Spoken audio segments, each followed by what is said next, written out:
کیا بھروسہ میری زندگی کا، الوداع الوداع ماہ رمضان۔ 11 ماہ گزرنے کے بعد پھر شروع ہوگا ماہ غفران کی آمد ہے، ماہ رمضان کی آمد ہے، لیکن اس وقت ہم ہوں گے یا نہیں اس کی گارنٹی نہیں۔ عزیزان گرامی اوقات، آج سوشل میڈیا یہ پہ ہوتا ہے، ورنہ حقیقت میں تو ہوتا نہیں۔ ہر جمعہ کی مبارکبادیاں، چھوٹی چھوٹی باتوں کی مبارکبادیاں بس سوشل میڈیا ہی پر ہوتی ہیں، موبائل پر ہی ہوتی ہیں، سامنے نہیں ہوتی۔ بندہ سامنے ملے گا کبھی نہیں کہے گا بھائی آپ کو جمعہ مبارک ہو۔ جمعہ پڑھ کے مسجد سے گھر جائے گا تو اسٹیٹس پہ لگائے گا، موبائل فون پہ لکھے گا آپ تمام کو جمعہ مبارک۔ بھائی یہ جو مبارکبادیاں دینا صرف موبائل پر ہی محدود ہے؟ آپ اور ہم اگر موبائل پہ کسی کو عید کی مبارکبادی دیں، جمعہ کی مبارکبادی دیں، وہ خوشی نہ ہوگی جو اس سے ملاقات ہونے کے وقت اگر اس کو ہم مبارکبادی پیش کریں، وہ زیادہ خوشی ہوگی۔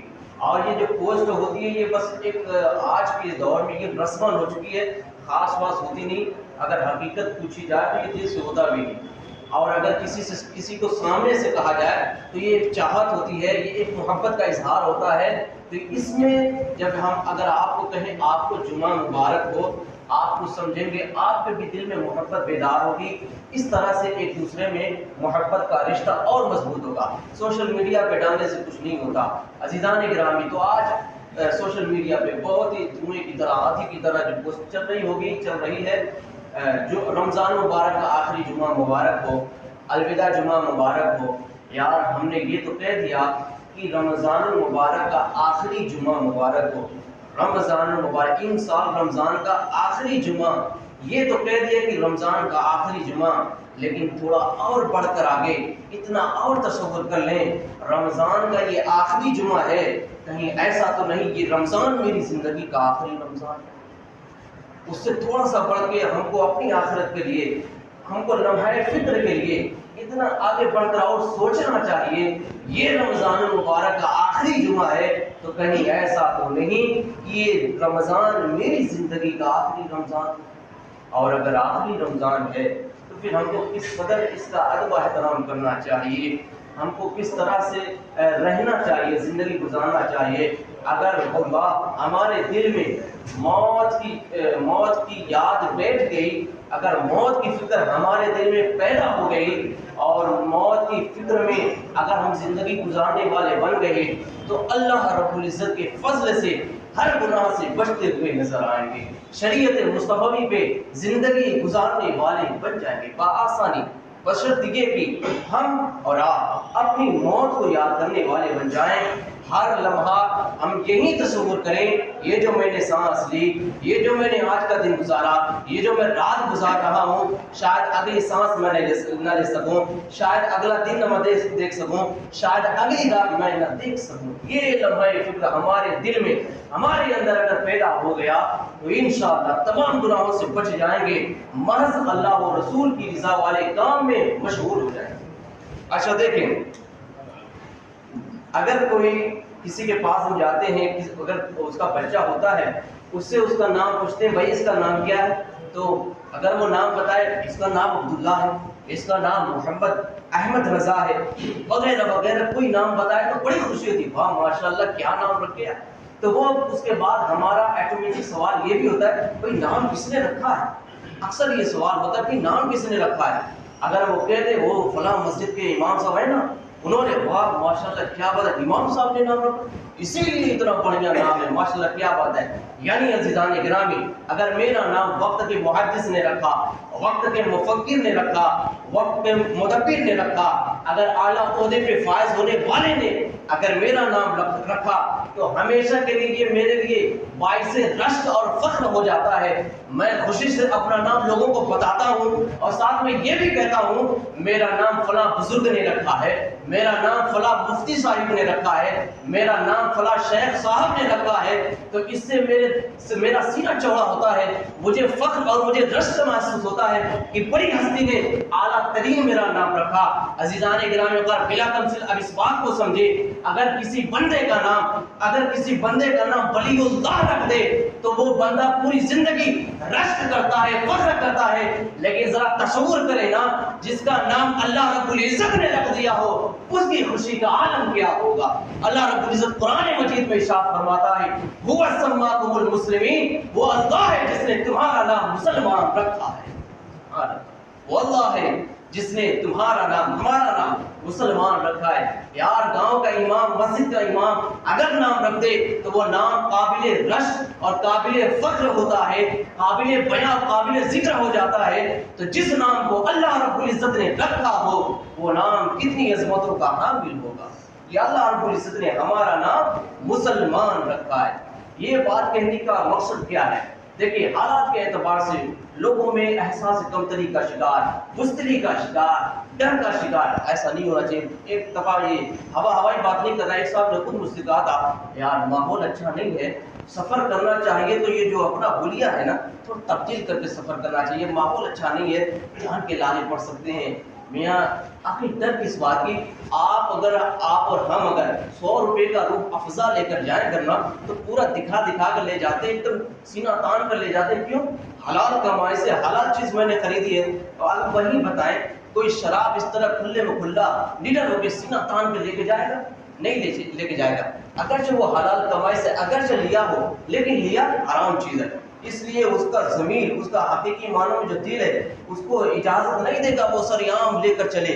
لیکن اگر آپ نے حلال کمائی سے حلال چیز خریدا تو وہ آپ کسی بھی آبادی میں کسی بھی خطے میں چلے جائیں گے، اس کو نڈر ہو کے دکھائیں گے، نڈر ہو کے بتائیں گے۔ تو بلا تمثیل اگر ہم اپنے مذہب حق کے پیروکار ہیں، اگر ہم دین حق کے پیروکار ہیں اور جو اللہ رب العزت کا حقیقی مذہب ہے اس کے ماننے والے ہیں تو پھر ہم اپنا نام کیوں چھپائیں؟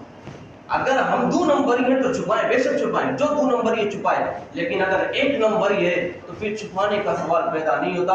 تو اس شخص نے کہا کہ ماحول اچھا نہیں ہے، اس لیے اپنا یہ حلیہ تھوڑا تبدیل کر کے سفر کرنا چاہیے۔ اصل عزیزان گرامی تو یہ وہ وقت نہیں کہ ہم اپنی حقیقت کو چھپائیں۔ ارے جب میرا نام میرے رب نے مسلمان رکھا ہے، جب میرا یہ لباس میرے مذہب نے مجھے عطا کیا ہے تو میں اپنے نام کو اور اپنی پہچان کو کیوں مٹاؤں؟ اور رہی بات زندگی اور موت کی تو یہ بات اکثر کہی جاتی ہے، آپ نے بھی سنا ہوگا، آپ کا بھی ایمان ہوگا، وہ ایمان ہوگا کہ اللہ اگر بچانے پہ آئے تو کوئی مار نہیں سکتا اور اللہ مارنے پہ آئے تو کوئی بچا نہیں سکتا۔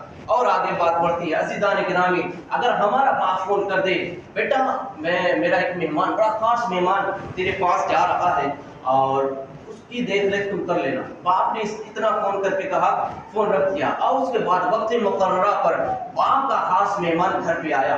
ہر وفادار اولاد ایسی ویسی اولاد نہیں، ہر وفادار اولاد اب اپنے باپ کے خاص مہمان کے ساتھ کیا سلوک کرے گی؟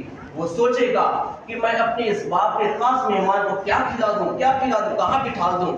عزیزان گرامی حتی الامکان وہ اپنے باپ کے مہمان کو خوش کرنے کی کوشش کرے گا، اس کی خواہشات کو، اس کی پسندیدہ مشروب اس کو پیش کرے گا، اس کی من پسندیدہ غذا اس کے لیے مہیا کرے گا، غرض کی اس کو جو کچھ پسند ہے، اس کو جو کچھ طلب ہے، اس کی جہاں تک رضا حاصل کر سکتا ہے یہ بیٹا اپنے باپ کے مہمان کے ساتھ وہ رویہ اختیار کرے گا۔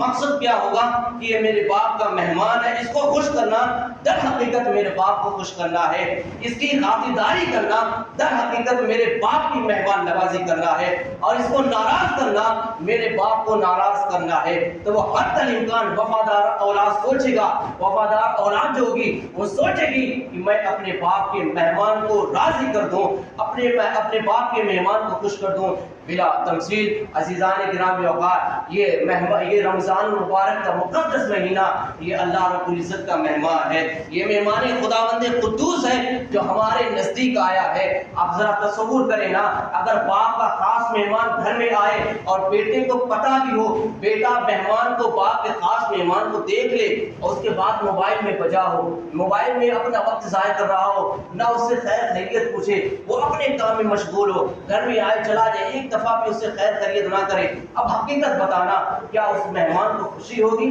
کیا وہ مہمان ایک دم خوش ہو کے جائے گا؟ واہ کیا مہمان نوازی کی، ہرگز نہیں، بلکہ وہ مہمان ناراض ہو کر جائے گا۔ عزیزان گرامی اوقات، تو مہمان باپ کے مہمان کی خاطر تواضع یہ کہ اس کو اس کی من پسندیدہ غذا کھلا پلا دی جائے، لیکن مہمان خدا رمضان مبارک کی رضا اس میں نہیں کہ اس کو پکوڑے اور اس کو شربت پلائی جائے، بلکہ عزیزان گرامی اس مہمان خدا رمضان مبارک کی خاطر تواضع یہ ہے، اس کی مہمان نوازی یہ ہے کہ نماز پنج وقتہ کے پابند بن جائے۔ رمضان مبارک کی مہمان نوازی یہ ہے کہ نفل کے پابند بن جائے، قرآن مجید کی تلاوت کرنے کے پابند بن جائے، درود پاک کی کثرت کرنے والے بن جائے، ماں باپ کا حقوق ادا کرنے والے بن جائے، پڑوسیوں کا حقوق ادا کرنے والے بن جائے، چھوٹوں پہ دست شفقت پھیرنے والے بن جائے، یتیموں پہ دست شفقت پھیرنے والے بن جائے۔ عزیزان کرام کا غرض کی یہ رمضان مبارک مہمان خدا کی مہمان نوازی یہ ہے کہ اللہ رب العزت اور اس کے رسول کو راضی کرنے والے کام میں مشغول ہو جائے۔ یہ ہے رمضان مبارک کی مہمان نوازی۔ اور اگر دیکھیں، اگر باپ کا دوست باپ کا مہمان گھر پہ آئے، اگر ہم نظریں چرائیں اور اس کی خاطر تواضع نہ کریں، اس کی مہمان نوازی نہ کریں، ہم اپنے موبائل میں اپنا وقت ضائع کریں، نہ اس سے خیر خیریت کچھ بھی نہ کریں، تو وہ مہمان ناراض ہو کر چلا جاتا ہے۔ تو عزیزان گرامی، جب وہ مہمان باپ کے پاس جائے گا، باپ کا مہمان، باپ کا ساتھی، وہ کہے گا تیرے بیٹے نے میری خیریت نہ پوچھی، تیرے بیٹے نے میری مہمان نوازی نہ کی، تیرے بیٹے نے مجھے رسوا کر دیا، تیرے بیٹے نے مجھے ذلیل کر دیا، میں تو گیا تھا شان بشان کہ تیرا بیٹا ہے مجھے عزت دے گا، تیرا بیٹا ہے میری مہمان نوازی کرے گا، لیکن تیرے بیٹے نے مجھے ذلیل و رسوا کر دیا، تیرے بیٹے نے مجھے شرمندہ کر دیا۔ اب وہ حقیقی معنوں میں اب اس باپ کی اپنے اس دوست کے سامنے ہمیشہ نظر جھک جائے گی، کیونکہ اس کے بیٹے نے اس کے دوست کو ہمیشہ کے لیے شرمندہ کر دیا۔ عزیزان گرامی، یہ رمضان مبارک کا مقدس مہینہ یہ رب تعالیٰ کا مہمان ہے۔ اگر اس میں ہم نے اپنے وقت کو برباد کیا، نمازوں کی پابندی نہ کی، قرآن مجید کی تلاوت نہ کی، شریعت مصطفی کے دائرے میں رہ کر ہم نے زندگی بسر نہ کی، تو یہ جب رب تعالیٰ کے حضور پیش ہوگا، رب تعالیٰ کی بارگاہ میں اگر کہے مولا میں تو تیرے بندے کے پاس گیا، لیکن تیرا بندہ مجھے پا کر بھی مسجد میں آنے والا نہ بنا، مولا تیرا بندہ مجھے پا کر بھی نماز ادا کرنے والا نہ بنا، مولا تیرا بندہ مجھے پا کر بھی قرآن کی عبادت قرآن کی تلاوت کرنے والا نہ بنا، کلمہ طیبہ کا ورد کرنے والا نہ بنا، گناہ کو چھوڑنے والا نہ بنا، نیکیاں کرنے والا نہ بنا، تیرے محبوب کی رضا والے کام کرنے والا نہ بنا، تو اس وقت رب تعالیٰ راضی ہوگا یا خوش ہوگا؟ رب تعالیٰ خوش ہوگا یا ناراض ہوگا؟ اس کے بعد آگے بولتا نہیں، آپ میں خود اس کا جواب حاصل کریں۔ مہمان خدا کو، باپ کے مہمان کو ناراض کر دیا، تو باپ کے پاس یہ جا کر اگر کمپلین کرے، شکایت کرے تھے باپ نے مجھے تیرے بیٹے نے مجھے ذلیل و رسوا کر دیا، تو باپ کا سر ہمیشہ کے لیے جھک جائے گا، بلا تمثیل بلا تشبیہ۔ یہ رمضان اگر جا کے ہماری کرتوتیں، رب ویسے اللہ علیم و خبیر بذات الصدور ہے، وہ سب کچھ جانتا ہے، لیکن یہ رمضان مہمان خدا رب تعالیٰ کے حضور ہماری کرتوتیں جا کے پیش کرے، تو رب تعالیٰ اس وقت ہم سے خوش ہوگا یا ناراض ہوگا؟ اب ہم اور آپ اپنا تصور کریں کہ واللہ ہم نے مہمان خدا کو راضی کرنے والے کیا کیا کام کیے ہیں، یا ہم نے مہمان خدا رمضان مبارک کو راضی کر دیا، یا ہم نے اس میں اپنے رب تعالیٰ کی نافرمانی والے کام کیے، اس مہمان خدا کو ناراض کرنے والے کام کیے۔ عزیزان گرامی اوقات، اگر ہم نے ناراضگی والے کام کیے ہیں، نافرمانی والے کام کیے ہیں، تو ابھی بھی وقت ہے۔ عزیزان گرامی، چند روز باقی ہیں، اس سے فیض حاصل کر لیں۔ اس کے پہلے جو حدیث بتائی تھی وہ پھر یاد کر لیں۔ آقا نے آمین فرمائی تو پھر صحابہ نے پوچھا یا رسول اللہ آپ نے آمین فرمائی، بظاہر دعا کرنے والا نظر نہیں آتا، تو آقا نے فرمایا جبریل امین دعا فرمائی، یا اللہ جو رمضان مبارک میں اپنی بخشش اور مغفرت نہ کرا سکے مولا اسے برباد فرما، جو اپنی بخشش رمضان میں نہ کرا سکے مولا اسے برباد فرما۔ جبریل امین کی دعا اور آمین مصطفیٰ، آمین کہنے والے ذات محمد رسول اللہ کی، دعا کرنے والے ذات سدرۃ المنتہا کی، جبریل امین سدرۃ المنتہا کی، طائر سدرہ کی۔ عزیزان کرام وقار کی دعا قبول ہی قبول ہے۔ اگر میں اور آپ نے رمضان مبارک کے اس مہینے میں اپنی بخشش نہ کرا سکے تو پھر اس دعا کے ضمن میں آ گئے، پھر سال بھر بربادی کا شکار ہوں گے، پھر کوئی بھی دعا تعویذ کر لیں، کتنے بھی وظائف پڑھ لیں، کتنے بھی اعمال کر لیں، جبریل کی دعا نبی کی آمین ہے کہ وہ برباد ہو جائے تو وہ برباد ہو کر رہے گا۔ اگر ہم نے آپ نے اس ماہ مقدس کا احترام نہ کیا، اس ماہ مقدس میں اپنی اور ہماری بخشش نہ کرا سکے تو بربادی کی دعا ہمیں لگ کر رہے گی۔ یہ دعائے مصطفیٰ امین مصطفیٰ سیدان گرامی وقار، تو یہ رمضان مبارک کا مقدس مہینہ بڑی تیزی کے ساتھ ہم سے رواں دوا ہے، چند روز باقی رہ گئے، تو اس لیے گریوزاری کے ساتھ، عاجزی انکساری کے ساتھ، ایک تڑپ کے ساتھ مولا کریم یہ مقدس مہینہ ہم سے رخصت ہو رہا۔ اے رمضان مبارک تو جا تو رہا ہے، ہم یہ عرض کرتے ہیں اے رمضان تو جا تو رہا ہے، لیکن تو جا تو رہا ہے جا، لیکن ہم سے رب تعالیٰ ہمارے لیے رب تعالیٰ کی رضا کا ذریعہ بن کر جا۔ اے رمضان تو جا تو رہا ہے لیکن جا، اے رمضان تو جا تو رہا ہے جا، لیکن ہمارے اور جہنم کے درمیان آڑ بننے کا ذریعہ بن کر جا۔ اے رمضان تو جا تو رہا ہے جا، لیکن قبر میں عذاب سے بچنے کا باعث و ذریعہ بن کر جا۔ اے رمضان تو جا تو رہا ہے جا، لیکن قبر میں عذاب سے بچنے کا ذریعہ بن کر جا۔ اے رمضان تو جا تو رہا ہے جا، لیکن قبر کے عذاب، قبر کی تاریکی سے بچنے کا ذریعہ اور سبب بن کر جا۔ اے رمضان تو جا تو رہا ہے جا، خوش راست پہ گزرنے کے لیے آسانی کا سبب بن کر جا۔ اے رمضان تو جا تو رہا ہے جا، لیکن ہمارے لیے جہنم سے نجات کا ذریعہ بن کر جا۔ رمضان تو جا تو رہا ہے جا، لیکن ہمارے لیے رحمت کا ذریعہ بن کر جا۔ اے رمضان تو جا تو رہا ہے جا، ہمارے لیے مغفرت بن کر جا، مغفرت کا ذریعہ بن کر جا۔ اے رمضان جا تو رہا ہے تو جا، لیکن ہمارے لیے جہنم سے نجات کا ذریعہ بن کر جا۔ اے رمضان تو جا تو رہا ہے جا، لیکن ہمارے لیے، ہمارے حق میں رب تعالیٰ اس کے رسول کی رضا کا ذریعہ بن کر جا۔ الوداع الوداع ماہ رمضان، اے رمضان مبارک، اے رب تعالیٰ کے مہمان، تیری آمد 11 ماہ کے گزرنے کے بعد پھر ہونی ہے، تیرا پھر اس شان و شوکت کے ساتھ تیرا استقبال ہوگا، تیری آمد قیامت تک ہونی ہے۔ لیکن اے رمضان اگلی سال میری زندگی مجھے وفا کرے گی یا نہیں اس کی گارنٹی نہیں، 11 ماہ کے گزر جانے کے بعد تیری آمد کا شور پھر ہوگا، لیکن اے رمضان میں رہوں گا یا نہیں اس کی گارنٹی میری نہیں۔ عزیزان گرامی وقار، عبرت کے لیے ایک بات سن لے، دیکھیں اگر کسی گھر میں شادی ہوتی ہے کسی بھائی یا بہن کی، تو اس گھر سے منسلک کئی گھروں میں مسلسل برابر کی خوشی کا ماحول ہوتا ہے، بے حد خوشی ہوتی ہے، بے حد جس کا اندازہ نہیں لگا سکتے۔ شادی کے مہینوں پہلے، 6 مہینے پہلے شادی کے دن کے میں کیا کیا جائے گا، کیا پہنا جائے گا، کیا اڑا جائے گا، کیا کھلایا کیا پلایا، کیا کیا جائے گا، یہ تمام تصورات میں بندہ زندگی بسر کرتا ہے۔ جتنے دن شادی کے قریب آتے ہیں کئی گھر اس کی خوشیوں میں ڈوبتے جاتے ہیں، ہر لمحہ ان شادی کے ماحول کے تصورات میں گزرتا جاتا ہے، شادی کی خوشیوں کے تصورات میں گزرتا جاتا ہے۔ یہ تو گھر والوں کی خوشی کا حال ہے، لیکن ذرا تصور کریں جن کی خود کی شادی ہو ان کی خوشی کا حال کیا ہوگا؟